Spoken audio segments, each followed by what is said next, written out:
Sud Radio Berkov dans tous ses états. Le face-à-face. C'est nous les canuts, nous sommes tout nus.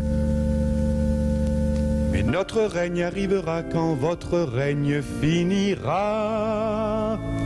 Mais notre règne arrivera quand votre règne finira. Nous tisserons le linceul du vieux monde, car on entend déjà la révolte qui gronde. Nous tisserons le linceul du vieux monde, car on entend déjà la révolte qui gronde. Yves Montand chantait les canuts qui sont effectivement dans votre livre, comme beaucoup d'autres rebelles, dans ces 500 ans de rébellion qui ont fait l'histoire de France. Luc Marie, aux éditions Buchet-Chastel, un livre très intéressant parce qu'il nous rappelle justement que, eh oui, il n'y a pas que des moutons et que des chapons et que des résignés et que ceux qui baignent dans le marigot de la servitude volontaire, tant analysé, si bien analysé par Étienne La Boétie. Vous dites 4 siècles, effectivement, 500 ans.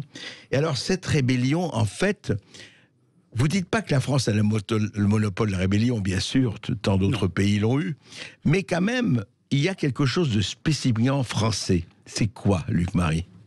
Je parlerai de l'esprit de révolte. L'esprit de révolte qui est ancré, l'esprit de contestation, l'esprit d'insoumission, d'ailleurs qui est aussi partagé par nos gouvernants. Dans la Constitution de 1793, il était inscrit que le peuple avait le droit à l'insurrection. Ça n'a jamais été appliqué, mais le droit à l'insurrection... Le plus sacré des devoirs. Et le plus sacré des devoirs aussi, comme disait Lafayette. Alors, certes, la France n'a pas le monopole des rébellions et des insurrections. Preuve en est la révolution bolchevique de 1917 ou encore la révolution islamique Iran en 1979. Même l'Angleterre nous a précédés, et les États-Unis aussi, qui ont servi même de modèle, le modèle américain. Oui, c'est vrai. 1776 voilà. Avant 1789, oui. Absolument. Donc on s'est inspiré du modèle américain, mais on peut. J'aurais pu intituler mon livre « Le virus de la révolte, le virus de la colère ». Oui, sauf qu'avec Covid-19, c'était contre lequel il n'y a pas de vaccin. De ce côté-là, le vaccin s'appelle gouvernement, autorité, reprise en main, armée. Et... Alors, on a dénombré, plutôt les historiens, environ 10 000 révoltes, insurrections et émeutes depuis 500 ans. En France. En France. 10 000 mouvements de révolte. C'est-à-dire qu'il ne s'est pas écoulé une seule décennie sans qu'une émeute éclate dans le Périgord, dans le Beauvaisis, en Bretagne, en Alsace, etc. Et ce sont des révoltes sporadiques, aucune révolte nationale. C'est toujours régional, donc c'est facile à mater, pourrais-je dire. Ça dure l'espace de quelques semaines ou de quelques mois, et ça se finit toujours dans le drame, par des exécutions, des déportations, des écartèlements, mais aussi des amnisties, il faut le dire. Le roi fait preuve à la fois de pardon et de répression. Enfin, il manie... on pourrait... Assez féroce quand même, assez féroce, oui, parce qu'il faut servir des gens, plus jamais ça. Plus jamais ça. Toujours donc, il faut montrer aux Français la bonne voie. Alors, Luc Marie, quelles sont alors les raisons ? Parce que ce qui m'a frappé, c'est extraordinaire. Alors là, des jacqueries de 1358, en tout cas à un certain nombre, jusqu'aux Gilets jaunes, c'est les impôts. La gabelle, la dîme, la taille, etc. Je dirais les impôts. La reine des soulèvements, le moteur des soulèvements, c'est le moteur fiscal. Le refus de l'injustice fiscale, plus encore que de l'injustice sociale. Et la gabelle, l'or blanc, donc, disais-je... Rappelons ce que t'es que la gabelle. La gabelle, c'est l'impôt sur le sel. C'est ça. Le sel, à l'époque, il était indispensable pour les aliments, et c'est là pour la conservation des aliments, par exemple. Et le sel, c'était l'or blanc donc de l'État depuis la guerre de 100 ans. Il en exerçait le monopole de la vente et de la garde dans des greniers dans des greniers gardés par des fermiers généraux et des commis du fisc. Et tous ceux qui voulaient acheter du sel devaient payer de fortes taxes. Alors évidemment, il y avait beaucoup de faux sauniers, des gens qui refusaient de payer la gabelle. Car cet impôt est assez inique, assez vexatoire, assez inégalitaire selon les régions. Il y a des régions qui échappaient à la gabelle. Ah oui, alors il y avait des régions de grande gabelle, surtout la région parisienne, la petite gabelle, mais les régions périphériques comme la Bretagne, le sud-ouest, etc., avaient gardé leurs privilèges. Ils avaient échappé à cet impôt inique. Et justement, la volonté royale de centralisation, de vouloir imposer la gabelle, c'est une volonté égalitaire finalement. Enfin, c'était surtout pour les subsides afin d'alimenter d'autres guerres, parce que nous sommes toujours en guerre. Sous Louis XIII, sous Louis XIV, on a besoin de rentrer de subsides. Et donc c'est vraiment ça qui incite les gens qui n'en peuvent plus de payer de la gabelle, de dire ça va. Ah oui, alors là, le scénario est à peu près toujours le même. Les commis du fisc débarquent dans un village avec des gardes mobiles, etc., parce qu'ils savent qu'ils ne sont quand même pas les mieux, mieux accueillis. Les mieux accueillis. Ouais. Et tout de suite, on traque les faussonniers. Les faussonniers sont défendus par la populace. Ceux qui ne payent pas, qui refusent de payer l'impôt. Donc il y a une armée tout de suite dite de souffrance qui s'organise sous l'égide du curé. On sonne le tocsin, sous l'égide également des seigneurs locaux, donc c'est pas des révoltes antiseigneuriales. Non, bien sûr. Il n'y a pas de lutte des classes. Et c'est au nom du droit divin, au nom même du roi, qui est mal servi par ses condisciples, puisque le roi est inattaquable, ce sont ses disciples. Il est sacré, voilà. Le roi est sacré. Il est mal conseillé, comme on dit aujourd'hui. Voilà, donc ce sur quoi j'aimerais insister, c'est que ces révoltes paysannes qui ont émaillé à travers les croquants, les nu-pieds, les lustucrus, les bonnets rouges, qui ont été émaillés, etc., deux siècles de révoltes jusqu'à la grande révolution française, ce sont des révoltes qui n'ont jamais remis en question l'ordre établi. C'est ça. Les trois ordres, et toujours au nom du roi. Le roi a toujours été mis sur un piédestal dans les campagnes. C'est-à-dire ni le clergé, ni la noblesse. Oui. Ni évidemment le roi, encore moins le roi, bien sûr. Voilà, donc ceux qui étaient traqués, qui étaient considérés comme des gens corrompus, cupides, des véritables diables qu'il fallait chasser, et on en a rôti sur la place publique, des commis du fisc. Eux, les commis du fisc, carrément. On peut dire que au moins 1000 d'entre eux sont morts au cours de ces émeutes qui ne faisaient pas de quartier. Donc qui se sont perpétués pendant 2 siècles, 3 siècles, etc. Voilà, je dirais au moins jusqu'au règne de Louis XVI. Alors, ce qui a changé tout, c'est la Révolution française. Enfin, c'est 1789 et la... Alors, 1789. Alors, avant la Révolution française, il y a déjà pratiquement 1000 révoltes, 979 révoltes pour être précis, qui ont été maillées la dernière décennie avant. Ah oui, la préparation. C'est pas arrivé comme ça du jour au lendemain. Bien sûr. Et cette révolte, alors là, elle n'a rien de paysan. Au départ, c'est plutôt une révolte bourgeoise, et même ça a été déclenché par les aristocrates qui voulaient conserver leurs privilèges. Car ces révoltes, ce sont toujours des révoltes de résistance. À l'impôt, en fait. Encore là aussi, en 89, les ordres privilégiés refusent de payer l'impôt comme le tiers-État. Pas question d'égalité sociale. Et la révolution de 1789, qui n'est pas nationale non plus, qui ne sera jamais nationale et qui dure 10 ans, n'oublions pas. Oui, c'est vrai.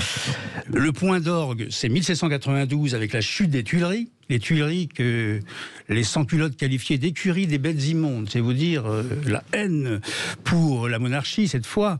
Et c'est là où on coupe la tête du roi. Enfin, le régicide, quand même. Alors, la tête du roi qui est coupée au bout de 4 ans. En 1793, parce qu'au départ, le roi... On l'accepte, mais un roi à l'anglaise. C'est ça. Une monarchie constitutionnelle. D'accord, vous régnez, mais vous ne gouvernez pas. C'est cela. D'accord. Ce à quoi le roi répondait, mais mon trône n'est pas un fauteuil vide. Bon. Cela étant, le fauteuil en question, lors de le pillage des Tuileries le 10 août 1792, on l'a balancé par la fenêtre et ensuite on l'a brûlé. Donc c'est bien là quand même qu'il y a eu pour la première fois, vous disiez avant les révoltes, toutes les révoltes paysannes, etc., ne remettez pas en question l'ordre établi, tandis que là, oui, on l'a drôlement remis en question. Là, il s'agit d'une révolution universelle de droits de l'homme. C'est ça. Les hommes naissent libres et égaux en droit tout au long de leur vie. Et c'est la déclaration des droits de l'homme du 26 août 1789, donc dès le départ. Mais la révolution ensuite va basculer en guerre civile avec le soulèvement vendéen de 1793, qui n'est pas une révolte, mais une contre-révolution. C'est pour ça que je n'ai pas Oui, mais c'est aussi, c'est aussi un mouvement d'ailleurs populaire, en tout cas pour les Vendéens. C'est un mouvement populaire bourgeois, fait par les protestants aussi, d'une certaine façon. Mais c'est un mouvement qui n'est pas, ça rentre pas dans le cadre de la lutte des classes non plus. Alors la lutte des classes, cette fameuse lutte des classes, on va en parler parce qu'on va arriver à ça, où les paysans ne sont pas remplacés bien sûr, mais arrive ce qu'on a appelé la classe ouvrière. La classe ouvrière. Et donc les révoltes de la classe ouvrière, ça va être aussi intéressant à en parler. On en parle tout de suite après cette petite pause. À tout de suite. Voilà, on continue de remonter le fil de l'histoire avec Luc Marie et son livre La France en colère, 500 ans de rébellion qui ont fait notre histoire chez Buchet-Chastel. Vous pourrez réagir justement à tout ce que vous entendez au 0826 300 300 dans quelques instants. Et puis on donnera de nouveau la parole à Jean-Baptiste Léon qui sera là et vous pourrez lui poser des questions sur ces 40 ans d'échecs payés par les Français, 40 ans de politique de la ville. À tout de suite. Ici Sud Radio.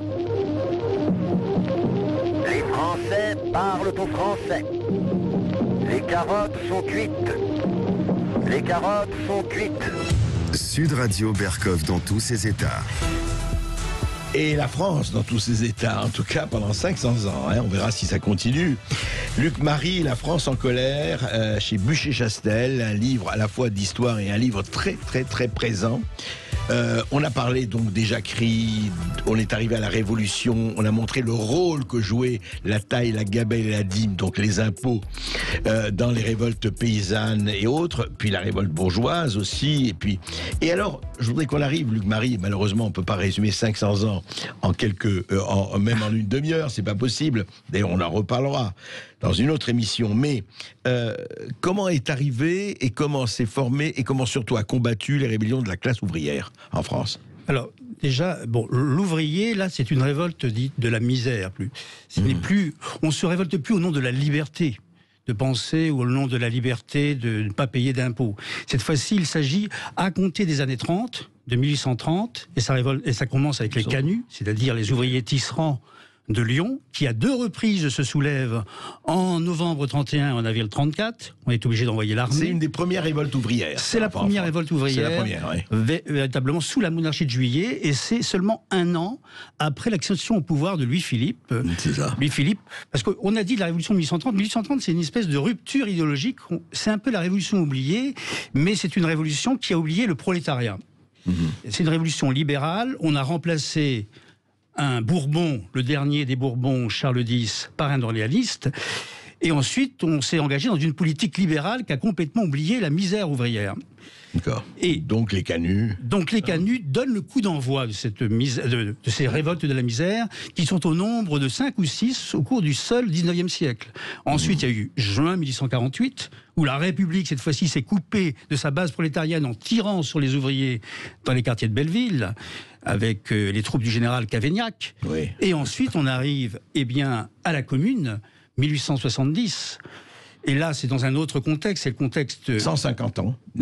150 ans tout juste, mais ça intervient juste après 4 mois d'épreuves très douloureuses du siège de Paris, où les Français, enfin les Parisiens sont littéralement morts de faim, et tout ça parce qu'ils voulaient continuer la guerre contre les Prussiens, et manifester ensuite contre une assemblée qui, paradoxalement, la première assemblée de la Troisième République est à dominante monarchiste, c'est-à-dire qu'on a évité de peu le retour à la monarchie après le Second Empire. À Versailles en plus, comme par hasard. Et en plus à Versailles, dans l'ancienne capitale des rois. Ouais, donc c'est une... la Commune, c'est aussi une guerre civile de Paris, du peuple de Paris contre les monarchistes versaillais. Alors, avançons qu'a changé donc l'arrivée Lénine, évidemment la révolution bolchevique, etc. D'ailleurs, on sait que Karl Marx avait écrit un bouquin, il a écrit juste après la Commune de Paris, son fameux essai sur la Commune. Karl Marx. Oui. Et ça a joué énormément dans Oui, en ce qui concerne la Commune, Karl Marx a dit qu'elle a le mérite d'exister. C'est vrai qu'elle n'a duré que 72 jours. Mais elle a existé. 9 semaines. Encore une fois, là, certes, c'est une révolte ouvrière où les soldats se sont ralliés d'ailleurs aux émeutiers, ce qui est un début de processus révolutionnaire, quand les soldats se mettent à rallier les émeutiers. On l'a vu également à Pétrograd en 1917, mais là, c'est allé beaucoup plus loin. Bien sûr. Mais les communards de 1870 ne sont pas des anticapitalistes. Ils ont la Banque de France est restée ouverte. Ils sont patriotes nationalistes plutôt. Voilà, ce sont des patriotes. Ce sont des patriotes. Absolument. Ce sont surtout des anti-monarchistes, des anticléricaux et des anti-militaristes. Et alors, arrivons donc... Et en plus, ils ont aboli la peine de mort. La peine de mort, oui. Donc, on arrive au Parti communiste, en 1920, la rupture, enfin, on va pas évoquer tout cela. Oui. Mais quelle a été... Alors, moi, j'ai été très frappé dans votre livre, parce que ça, c'est vrai que c'est quelque chose, vous m'avez appris, mais même pas appris. C'est 1947, et le PC, n'oubliez pas qu'après la Seconde Guerre mondiale, le PC est très fort. Il fait 35... C'est le parti numéro 1 du paysage politique français. Et il fait partie d'ailleurs c'est un parti du gouvernement jusqu'en mai 47. Et le 5 mai 47, le président du Conseil, Paul Ramadier, congédie les ministres communistes, qui, cette fois-ci, parce qu'ils avaient un pied dans le gouvernement et un pied en dehors du gouvernement. C'est-à-dire qu'ils obéissaient aux ordres de Staline. Alors, ils s'auto-intitulaient le parti des 75 000 fusillés. Hein, le parti... de la souffrance, etc. Comme si seuls les communistes avaient souffert pendant la guerre. Alors qu'on sait que c'est pas du tout le cas. Enfin, pas seulement. Je n'ai pas polémiqué là-dessus, mais toujours est-il qu'après la guerre, c'est toujours la guerre. C'est toujours la guerre, déjà économiquement parlant. On manque de viande, il n'y a plus de lait, il n'y a plus de beurre, il n'y a plus de transport, on ne peut plus transporter le charbon. Et les ouvriers, en 1947, réclament des augmentations de salaire. Et le Parti communiste encourage, et notamment à Saint-Étienne et à Marseille, les grèves insurrectionnelles. Ils ne proclament pas la guerre, ils les encouragent tout en... on ne proclame pas la guerre générale et la révolution. Quoi. Tout en évitant l'insurrection générale. Tout cela parce que Lénine a dit à Thorez... Ce n'est pas le moment de déclencher l'insurrection générale. Staline a dit à Thorez. Oui, Staline, excusez-moi, oui, Staline. Lénine est mort depuis 24, oui. Non, mais, enfin bon. C'est pas le moment de faire l'insurrection. C'est pas le moment. Alors, calmez-les, calmez vos troupes. Calmez-les, d'une part parce qu'on sort tout de suite, on sort là à peine de la Seconde Guerre mondiale, et en plus 300 000 Américains campent sur le territoire français à ce moment-là. Pour Staline, le combat numéro 1, c'est la lutte contre l'impérialisme américain, pas encore contre le gouvernement français.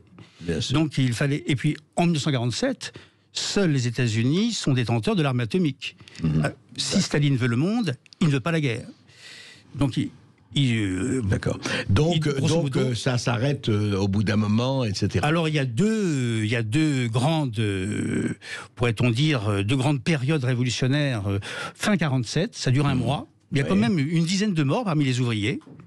Et quelques soldats se sont ralliés aussi au mouvement ouvrier, notamment à Saint-Étienne. Mais enfin, c'est jamais allé au stade de... Non, et puis un an plus tard, ce sont les mines qui se révoltent. Ah oui, 48. Les gueules noires, en 48.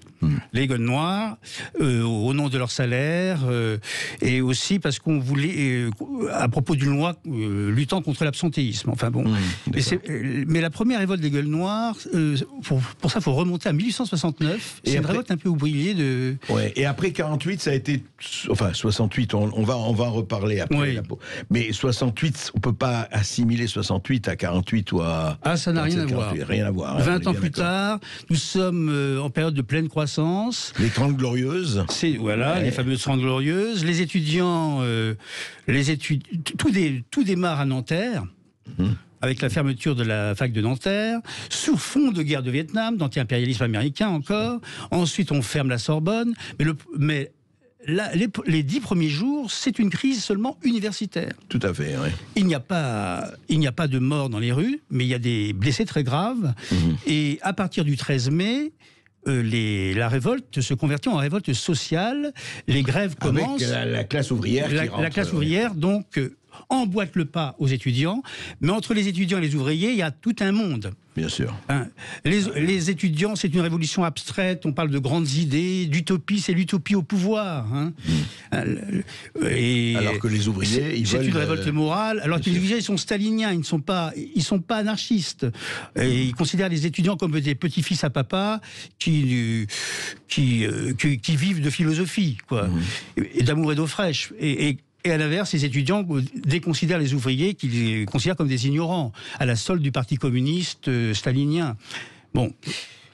Donc, ce sont deux mondes révolutionnaires qui ne s'entendent pas. Et cette dichotomie explique la faillite finale de 68, mais attention à la faillite finale de la révolution du mois de mai.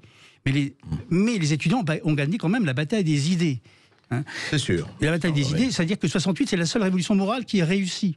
Ça a changé les mentalités. C'est pas une révolution sociale, c'est une révolution éthique et puis festive, etc. Festive, etc. Enfin, d'accord. Donc, l'après 68 ne sera plus jamais le même. Alors, d'une certaine façon, ils ont réussi leur révolution. Mais ils n'ont pas renversé le gouvernement. Oui, enfin, même si De Gaulle a été à 2 doigts de... Oui. Enfin, ils ont réussi, disons, ils ont réussi leur mouvement. Je ne sais pas si on pourrait appeler ça révolution, mais c'est vrai que sur le plan des idées, en tout cas, c'est quelque chose qui reste. On se retrouve juste après ceci et avec les auditeurs de Sud Radio. Avec vous, voilà, qui nous appelez 0826 300 300. Vous venez poser des questions à Luc Marie, notre invité, professeur d'histoire et historien, qui nous parle de ces 500 ans de rébellion qui ont fait notre histoire.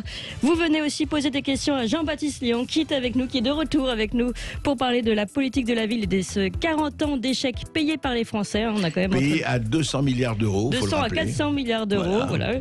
Donc vous pouvez réagir à tout cela et vous êtes déjà très nombreux aussi à avoir réagi à l'affaire Karine Trapp. Donc en dernière partie, on donnera aussi la parole de nouveau à Jamila Alaf, directrice de l'association Enfance au cœur. À tout de suite. Ici Sud Radio.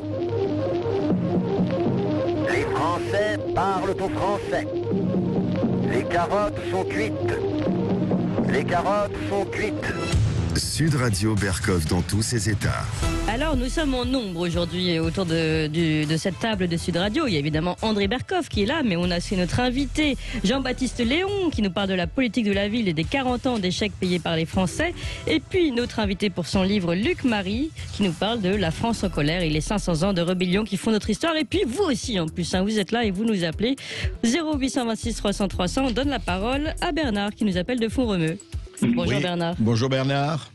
Oui, alors bonjour André Berkov, bonjour et merci pour votre émission. Et à votre collaboratrice, j'ai oublié le prénom. Clémence. Bonjour. Clémence, voilà. Oui, bonjour. Oui, alors voilà, Bernard, on vous écoute. À tous vos invités également. Merci. Bonjour Bernard. Bonjour. Bonjour. Je voulais justement par rapport au sujet de Jean-Baptiste Léon. Oui. Je peux pas réagir sur tout, je suis pas quand même une encyclopédie. Mais bon, la France en colère depuis 5 siècles, ça m'intéresse aussi. Enfin, je veux dire qu'il se rebelle.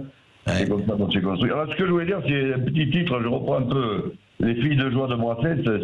C'est banlieue, autant de filles de joie que l'on ne peut plus entretenir. Voilà, ça serait un peu le titre. Voilà. Ces programmes banlieue, depuis près de demi-siècle, sont une pantalonnade pour moi politique des élus, des hauts fonctionnaires, qui viennent distribuer un peu comme des cacahuètes, ça serait entre parenthèses, arroser leur cartographie électorale via les associations et les mairies, avec des plans culturels que l'on ferait croire, à des jeunes qu'il n'y a que le foot, le sport, l'art, la musique, la plupart du temps. Le matériel est volé, disparu. Moi, j'ai des témoignages, puisque j'ai mes musiciens, moi je suis musicien amateur qui viennent de là-bas. Ouais. Donc, quitter ces banlieues. Pour s'en sortir, justement, j'en ai 3 dans le groupe. Vous pouvez aller sur YouTube, vous nous verrez. Voilà. Et donc, du coup, le matériel n'est pas entretenu, obsolète, et puis voilà. Et ce sont des pompes à fric. Tous ces clubs de jeunes et tout ça, style, je ne sais plus si c'est Léo Lagrange. Je pense que c'est un peu vieux. Oui, vous dites que c'est les pompes à fric et c'est des filles de joie qui nous coûtent cher, comme disait Brassens, c'est ça? Oui, voilà, j'ai dit filles de joie parce que j'étais un peu plus tout à l'heure. Voilà, c'est que l'on ne peut plus entretenir, quoi. Voilà. Il y a une autre. Moi, je pense qu'il faut remettre la France au travail. C'est beaucoup là. J'ai des copains qui m'ont dit il y a des studios d'enregistrement, tout a été volé, les ordinateurs, avec toutes les consoles. Monsieur Bernard, par rapport à la France au travail, justement, on évoque un petit peu le sujet via tous les aménagements fiscaux qu'a créé l'État dans les banlieues. Ça coûte 1,7 milliard à l'État. Et 1,7 milliard exactement, oui. Et ça a été analysé de près par la Cour des comptes, qui se rend compte que toutes ces aides en zone franche, etc., en fait, n'ont rien renforcé l'attractivité économique des quartiers en question. Absolument, oui. Non, je pense que ça les a... on les a un peu assis sur leurs fesses en leur faisant croire à des miracles. En fait, il y a un autre problème, c'est que... Il y a une minorité de racailles, on va dire, et une grande majorité de braves gens qui subissent ces racailles au premier chef. Après, le souci, c'est que effectivement, on a mis beaucoup d'argent. Il y a certains maires qui disent moi, je suis très content de la politique de l'ANRU. L'ANRU, c'est l'Agence nationale de la rénovation urbaine, parce qu'ils m'ont aidé à refaire ma ville. Mais le problème dont parlent ces maires-là, c'est qu'il y a un tel arrivage chaque année, 250 000 migrants chaque année. qu'à un moment ça tient, on peut s'en occuper, on peut refaire les choses, on peut les installer, on peut les loger, mais chaque année des vagues de 250 000 qui arrivent dans nos villes, à un moment le système ne peut plus quoi. D'autant plus que oui. Complètement, on peut plus absorber tout ça. Oui. D'autant plus qu'à l'origine, c'était des gens, entre guillemets, de notre sphère culturelle, c'est-à-dire des gens de l'Afrique francophone, du Maghreb francophone. Maintenant, ils viennent de beaucoup plus loin, avec des schémas culturels qui sont aux antipodes des nôtres, et il est extrêmement encore plus compliqué de les intégrer. Je ne parle même pas d'assimilation. Par contre, on a eu beaucoup de jeunes, de gens qui se sont bien intégrés. Dans mon parcours, moi je me souviens, le premier Marocain que j'ai rencontré, j'étais en Camargue. Je voulais monter à cheval, je suis parti travailler là-bas, et petit à petit, je me suis approché des manades et tout ça, et puis j'ai pu réussir à monter à cheval. Et mon pote, mon meilleur pote, c'était un Marocain. Oui, non, mais effectivement, non, mais la grande majorité, effectivement, il n'y a pas de problème. C'est que ce que disait Jean-Baptiste Léon. Le vrai problème, comme vous le savez, c'est effectivement deux choses. D'abord, je trouve l'assistanat absolument hallucinant qu'ont fait les autorités. Et puis surtout, et Jean-Baptiste Léon en a parlé plus tôt, c'est le total manque de contrôle, le manque d'enquête sur où allait l'argent, comment il était, qui le gérait et comment le gérait. On est dans une gabegie. En fait, c'est des investissements sans retour. Aucun. Même pas 10%. Voilà. Et ça, c'est quelque chose. Juste un mot, je voudrais, avant qu'on prenne nos auditeurs. Merci, Bernard. Merci à vous. Merci. Oui. Luc Marie, est-ce qu'aujourd'hui, au fond, moi, j'ai lu votre bouquin, vous dites à la fin, je cite votre dernière phrase, quand même, il faut toujours citer les dernières phrases. Oui, mais les dernières phrases, c'est toujours intéressant. Que les émeutes sont plus riches d'avenir que de passé. Non, c'est pas ça du tout. Je vais la trouver, et je vais la trouver, voilà. Vous dites ceci, alors là, moi, ça m'a laissé un peu dubitatif. Vous dites, c'est votre dernière phrase du livre, a priori, l'ère des contestations en France est encore plus riche d'avenir que de passé. Oui. Vous croyez-vous ? Vous ne croyez pas qu'on a l'impression quand même, enfin tout le monde dit aujourd'hui, regardez ce qui se passe avec Covid-19 et autres, regardez ce qui se passe socialement, regardez la catastrophe économique qui arrive, regardez les chômages. On a l'impression qu'il y a une espèce de passivité. D'apathie. Mais ça, c'est une impression, toujours. En 68, quand De Gaulle a fait ses vœux, il annonçait une année sans problème. L'irruption, ça peut arriver d'un instant à l'autre. D'ailleurs, Pierre Viançon, porté dans Le Monde, disait « La France s'ennuie ». Oui, en mars 68. En mars 68, vous voyez.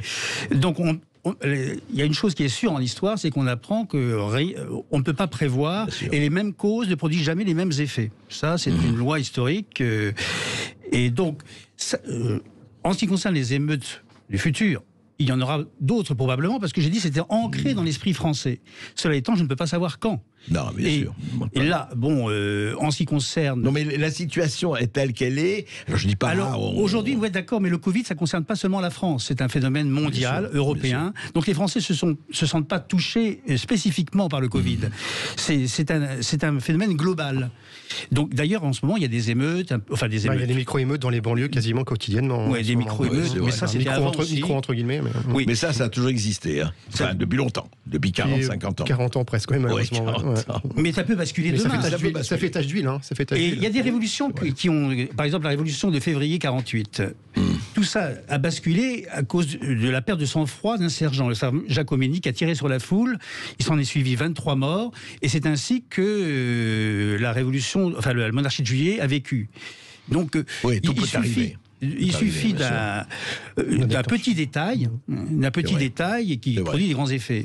Heureusement, d'ailleurs. Vous savez, c'est Nietzsche, les pattes de colombe qui engendrent un tremblement de terre ailleurs. C'est l'effet papillon. L'effet papillon. On retourne au standard 0826 300 300. Et alors, justement, au standard, beaucoup de réactions pour ce témoignage de Karine Trapp qu'on a reçu tout à l'heure, qui se bat donc contre le placement abusif de ses 2 enfants. On donne tout de suite la parole à Denise qui nous appelle de Colombes. Et du coup, on reprend aussi notre invité de tout à l'heure, Jamila Alaf, directeur de l'association L'Enfance au Cœur. Bonjour Denise et rebonjour à Jamila Alaf. Oui, bonjour Denise. Bonjour Sud Radio, bonjour Karine que je connais.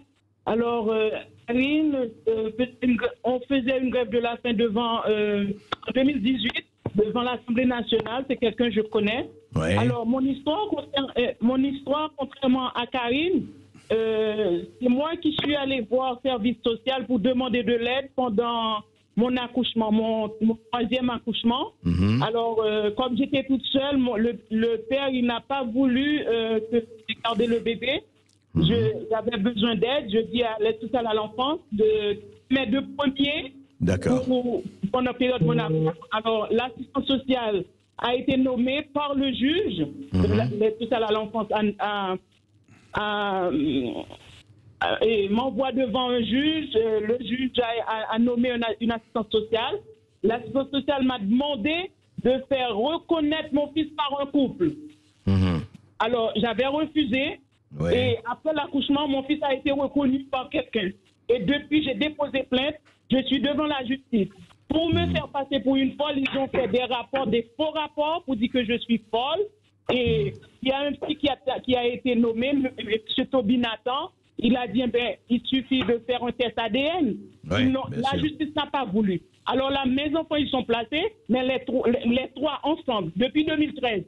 Parce qu'ils faisaient de grève de la faim, ils disent, ah non, ils ont placé mes enfants. Eh bien, moi, tout ce que je demande, et ma fille qui avait 12 ans à l'époque, est rentrée à la maison, je l'ai conduite à l'enseignement supérieur, à Sciences Po. Elle a une licence et un master, elle parle 5 langues. D'accord. Je travaille, j'ai un logement et vous dire, la dernière personne n'est toujours pas reconnue. Enfin, on vous empêche de considérer que c'est votre fille.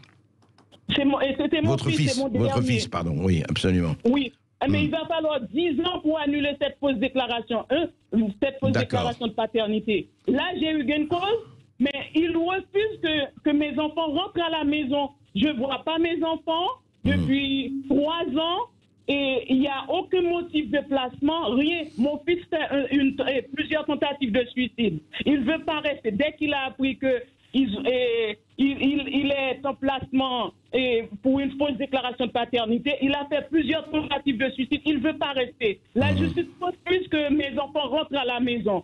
C'est pour vous dire que parfois, il n'y a pas de violence, rien, mais la justice, l'aide sociale à l'enfance, avec des faux rapports, il nous place nos enfants pour rien. D'accord. Écoutez, merci Denise pour votre témoignage. On voit bien que c'est une question extrêmement difficile, que chaque cas est dramatique et que effectivement c'est quelque chose où je crois que Jamila l'avait dit très très bien, c'est que le problème c'est qu'on ne laisse pas uniquement aux services sociaux le monopole de savoir ce qui se passe ou pas. Allez, vous continuez de nous appeler sur tous ces sujets. 0826 300 300. On se retrouve dans quelques instants. Sud Radio. Les Français parlent au français. Les carottes sont cuites. Les carottes sont cuites. Sud Radio Berkov dans tous ses états. Et vous continuez de nous appeler au 0826 300 300. Nous allons à Montpellier. Nous donnons la parole à Thomas. Bonjour Thomas. Oui, bonjour Thomas. Oui, bonjour à tout le monde, bonjour à toute l'équipe. Je voulais intervenir avec vous parce que je trouve le sujet très intéressant sur les révoltes depuis 500 ans en France, et surtout par rapport à une remarque que faisait Luc Marie, et qu'il a dit pas plus tard qu'il y a une petite quinzaine de minutes, en disant que la France n'avait jamais été aussi près, ou en tout cas sous-entendre que la France n'avait jamais été aussi près justement ou aussi inspirée de renouveler cette révolte. Alors je voulais vous poser comme question, savoir comment est-ce que vous pouvez interpréter, faire ce constat, alors qu'on voit bien justement que depuis 30-40 ans, à chaque fois qu'il y a un sujet qui est mis sur la table avec un problème, il est toujours désorienté par un autre problème de seconde zone qui vient un petit peu solliciter toute l'attention, tous les débats, et on a un peu tendance à se perdre dans tous ces débats en perdant en fait le fil conducteur. Là on voit très bien sur tous les débats d'importance qui se disent depuis quelques années que à chaque fois on va toujours sur la surface, on discute de l'événement sans parler du fond de l'événement. Et j'ai l'impression que les gens sont sensibles, si vous voulez, à ces événements, et ils ont dit le fond. Donc du coup, en fait, on ne résout jamais les problèmes. Dans le fond, on attaque toujours en fait les problèmes en surface. Voilà. Après, je voulais. Oui. Attendez. Déjà, Luc Marie, peut-être répondre à... On n'a jamais été aussi près. Alors, j'ai dit ça à propos de 1947. J'ai pas dit ça en ce qui concerne les événements d'aujourd'hui. On ne peut pas savoir, encore une fois. Là, aujourd'hui, nous sommes dans une crise. Mais on peut dire que la marmite bout, quand même. La marmite bout, c'est oui. pas être... On accumule, mais il n'y a pas de meneur. C'est-à-dire, il n'y a pas de leader de l'opposition qui soit entendu, ou même entendable, entre guillemets. Et pour une révolte réussissent, il faut que des minorités agissantes. Et là, jusqu'à présent... Et de l'argent aussi. De l'argent, oui. Et par exemple, qu'est-ce qui a fait, en général, le succès des révoltes et des révolutions dans le passé, pas seulement en France, c'est quand le légal passe dans le révolutionnaire. Je veux dire, tout à l'heure, je parlais de l'armée. Ça, c'est un pivot de la République, un pivot des gouvernements. Si l'armée passe du côté des insurgés, c'est ainsi que les révoltes commencent. C'est comme ça que la révolte soviétique a commencé en 1917. Mais là, il n'y a jamais eu, comme je le disais tout à l'heure, de révolte nationale en France, en fait. C'est toujours sporadique. Et puis, c'est l'irrationnel. C'est de l'ordre de l'irrationnel, en fait. On peut pas pronostiquer quoi que ce soit. Non, mais il y a toujours des causes profondes et on les voit évoluer. Il y a des causes profondes, mais parfois tout est réuni pour que ça explose et ça n'explose pas. Et tout n'est pas réuni pour que ça explose et ça explose. Non, mais l'histoire des Gilets jaunes, juste pour en parler très rapidement, parlons des Gilets jaunes. C'est pas ça a été quand même quelque chose, un vrai mouvement, je ne dirais pas révolutionnaire, on va pas appeler, mais un vrai mouvement qui a pris dans toute la France. Ah oui, atypique. Cette fois-ci, ça part des campagnes pour aller jusqu'aux villes. Donc déjà, c'est pas tout à fait le même schéma. C'est un mouvement anti-élitiste. C'est le premier mouvement populaire post-guerre froide, parce qu'on disait qu'avec l'effondrement de l'Union soviétique, le phénomène de la lutte des classes, où ça s'était terminé, qu'il n'y aurait plus de révolution, la fin de l'histoire, plus de guerre, c'était la fin de l'histoire sociale aussi. Eh bien non, la permanence de la contestation existe toujours. Et même les Gilets jaunes, c'est un mélange subtil entre les croquants et les communards. Les croquants et les communards, c'est-à-dire ce sont des paysans, non pas seulement des paysans, des provinciaux qui se révoltent, les laissés pour compte, dit-on. Oui, c'est la même chose. Les laissés pour compte, les sans-dents, comme disait un de nos anciens présidents, mais qui n'ont rien à voir avec les 68 arts. Bien sûr. Et là, qui se révoltent à propos, sur le thème fiscal. À propos donc, de la taxe carbone. Comme les premiers de la Gabelle, comme les Jacqueries, etc. Et ensuite, ça a dérivé par une contestation du régime. Alors, preuve en est aussi le saccage de l'Arc de Triomphe. Alors, les révolutions ne se traduisent pas toujours par des saccages non plus. Non, on l'a vu en 48, on l'a vu en 70. Mais quand on voit quand même les têtes, et moi j'ai pas de jugement de valeur, les révolutionnaires ont coupé les têtes dans les églises, les têtes des saints, etc. Ça n'a pas été un petit truc. Hein. En février 48, il était dit mort aux voleurs, on avait le droit de saccager les Tuileries, mais pas de piller. Ouais. Ça, c'était le code de respect révolutionnaire, pourrais-je dire. Oui, ça, c'est un peu passé. Mais aujourd'hui, oui. Clémence ? Alors, on donne la parole à Yann, qui nous appelle de Paris. Bonjour, Yann. Oui, Yann, bonjour. Oui, bonjour. Je voulais juste peut-être avoir votre avis sur les révolutions qui sont un petit peu... Quand le gouvernement sent que ça va exploser, il envoie des gens pour un petit peu happer la révolution, un peu comme ce qu'avait fait Lamartine à l'époque. Si on écoute la lecture qu'on a fait Henri Guillemin, il peut y avoir une révolution, un peu comme ce que fait Soros avec Black Lives Matter. Eux, ils peuvent sortir dans la rue sans autorisation, il ne se passe rien. Ils financent le mouvement. Et on fait une vraie manif derrière avec des pacifistes. Moi, je suis allé aux Gilets jaunes. On en pense qu'on en veut. Il y avait des gens qui venaient avec plein d'idées différentes. Il y avait des gens qui n'avaient pas les outils pour déconstruire un peu ce qui les oppressait. Mais les gens étaient plutôt pacifistes et on nous a tiré au LBD dessus. Et on a Black Lives Matter qui, pareil, ils font leur truc, mais ils sont financés, c'est un petit peu, déjà rien que nous, être américains, c'est assez extraordinaire. Et donc eux, ils viennent dans la rue en France, il ne se passe rien dans la période de confinement et sans autorisation. Et ça se passait devant le tribunal à Porte de Clichy, pour ceux qui... Et là, on ne leur tire pas dessus. Donc il y a les rébellions, on veut bien. Les rébellions, accepter les rébellions, oui. Qui vont servir une ingénierie sociale, et les rébellions qu'on ne peut pas, on les reconnaît parce qu'on perd un œil. Donc, rébellion, il peut y avoir, oui, mais il faut bien que le peuple se prémunisse de qui va mener cette rébellion. Et rappelez-vous, au début des Gilets jaunes, le tri a été fait à la télé, c'est très compliqué. Il y a beaucoup de gens qui ont disparu dans les gens qui parlaient pour les gilets jaunes. Rappelez-vous de ça. Oui, bien sûr. Et donc, j'appelle le peuple à se prémunir des gens qui vont financer certaines rébellions.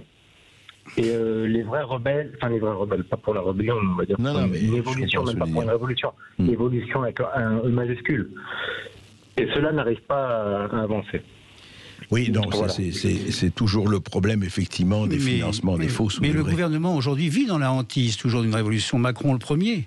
S'il n'a pas opté pour le confinement général complètement fermé, c'est parce qu'il a peur. Il a peur d'une révolte que les Français n'acceptent pas.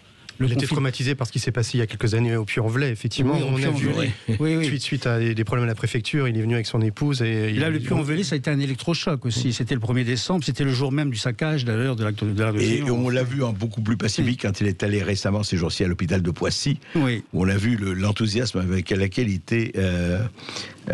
J'ai une question, effectivement. Comment on peut faire, au fond, parce qu'on se dit... Et vous deux, d'ailleurs, sans du tout dire que vous parlez des mêmes choses, mais il y a ce sentiment, effectivement, à la fois cette interrogation, ce hasard, et puis ce sentiment d'impuissance. Quand on dit ce qui se passe, enfin d'impuissance, en tout cas, ou de résignation impuissante, ce qui est pire, comment on fait ? On en a parlé, mais qu'est-ce qui ferait que ça ne continuerait pas ? Les milliards dépensés ici, on voit très bien aujourd'hui, et on comprend que la planche à billets fonctionne à plein gaz 24 heures sur 24 pour le chômage partiel, etc. Et c'est bien qu'on le fasse, parce qu'on ne peut pas laisser les gens aussi en train de crever sur le bord de la route. Au contraire. Mais en même temps, on a l'impression que ceci, maintenant, ça marche, que la Banque Centrale Européenne sera toujours là, qu'on peut emprunter à 50 ans à des taux négatifs et que donc, je veux dire que les investisseurs croient toujours dans les États et que voilà. On a l'impression que cet état des lieux que vous décrivez, pour parler de la ville, oui, ça va continuer comme ça. Il n'y a pas de raison. Difficile de répondre, c'est plurisémantique, il y a beaucoup de sujets. Non, on peut être inquiet, effectivement. Ce que disent les acteurs de la politique de la ville en off, hors micro, c'est qu'ils ont le sentiment qu'il n'y a pas encore eu la prise de la conscience générale des acteurs. C'est qu'en gros, on a des gens, des pilotes dans l'avion, qui ne sont pas forcément les politiques. Les politiques, en général, sont plus conscients des problèmes que la haute administration. La haute administration a ses schémas qu'elle reconduit, mais c'est eux. Un politique qui passe, l'administration, elle demeure. Et donc, ces gars-là, la haute administration, n'a pas encore perçu l'ampleur des problèmes. Quelqu'un que je connais, qui connaît bien ces milieux, me dit que souvent, le haut fonctionnariat ne bougera jamais tant qu'on ne tapera pas à leur portefeuille. Tant qu'ils ne seront pas sanctionnés, tant qu'il n'y aura pas, comme ça a pu arriver pour certains alors, je peux vous dire que ça ne bougera pas. Ils sont bien comme ils sont. Mais... même si les dépôts entiers, la société française et l'économie française s'écroulent, ils sont quand même aux manettes. On est effectivement dans un pays aujourd'hui où il y a 62% des dépenses, 60% des richesses créées par les Français partent vers la dépense publique. Ce qui est hallucinant. Giscard d'Estaing, il y a 40 ans, disait passer 30%, on est dans un État communiste. 62%, on bat tous les records en termes d'impôts, on bat tous les records en termes de dépenses publiques, etc. etc. La crise sanitaire, on a vu l'État est encore plus puissant. C'est ça qui est... Oui, mais enfin, attendez, il y a une chose. Alors, je vais être très naïf. Ouais. Je croyais comme ça que les politiques, c'était eux qui dirigeaient. Enfin, c'est les politiques qui dirigent. L'administration doit suivre. Or, effectivement, tout se passe et c'est pas nouveau. Comme si c'est l'inverse qui se passait depuis quarantaine d'années. C'est-à-dire qu'en fait, les politiques n'ont pratiquement aucune prise sur l'administration. Et ça, si c'est vrai, ça changera jamais. Tout à l'heure, Luc Marie parlait de la déclaration des droits de l'homme et des citoyens. Il y a cet article 15, je crois, qui dit que tout citoyen a le droit de demander des comptes à l'administration. C'est mieux dit que je ne le dis, mais ça correspond exactement à ça. Nous, Construire l'associé, on s'est fondé notamment à la création d'associations sur notamment cet article. Donc on doit demander nos comptes à nos dirigeants, mais aussi à l'administration. C'est absolument pas sa culture. Encore une fois, on le voyait dans la crise sanitaire. Demander des comptes au ministère de la Santé, des gens qui nous ont plantés. Vous parliez tout à l'heure en antenne des hauts fonctionnaires de l'Union européenne aussi. C'est très compliqué. En fait, on a un État dans l'État qui se protège. Donc effectivement, nous, pauvres citoyens, d'une part, on n'a pas les infos, et après, et le pire là-dedans, c'est qu'un homme politique, quelque part, est responsable. Un haut fonctionnaire, on ne sait pas le choper. On ne sait pas où il est, et il est quelque part... il faut arrêter cette irresponsabilité de cette société à irresponsabilité illimitée. Merci à vous deux. Merci René Marcof. Merci à vous deux. Je rappelle La France en colère, 500 ans de rébellion qui ont fait notre histoire chez Bûcher-Chastel. Ça c'est pour Luc Marie. Et 40 ans d'échecs payés par les Français politiques de la ville. Tous contribuables, c'est contribuables associés. Pour Jean-Baptiste Léon, vous pouvez retrouver cette interview et évidemment cette émission en YouTube et en podcast sur sudradio.fr. Et puis Sud Radio continue avec Brigitte Lahaye. On parle de l'amour au travail, avec Loïc Roche, docteur en psychologie. Là aussi, vous pouvez intervenir 0826 300 300.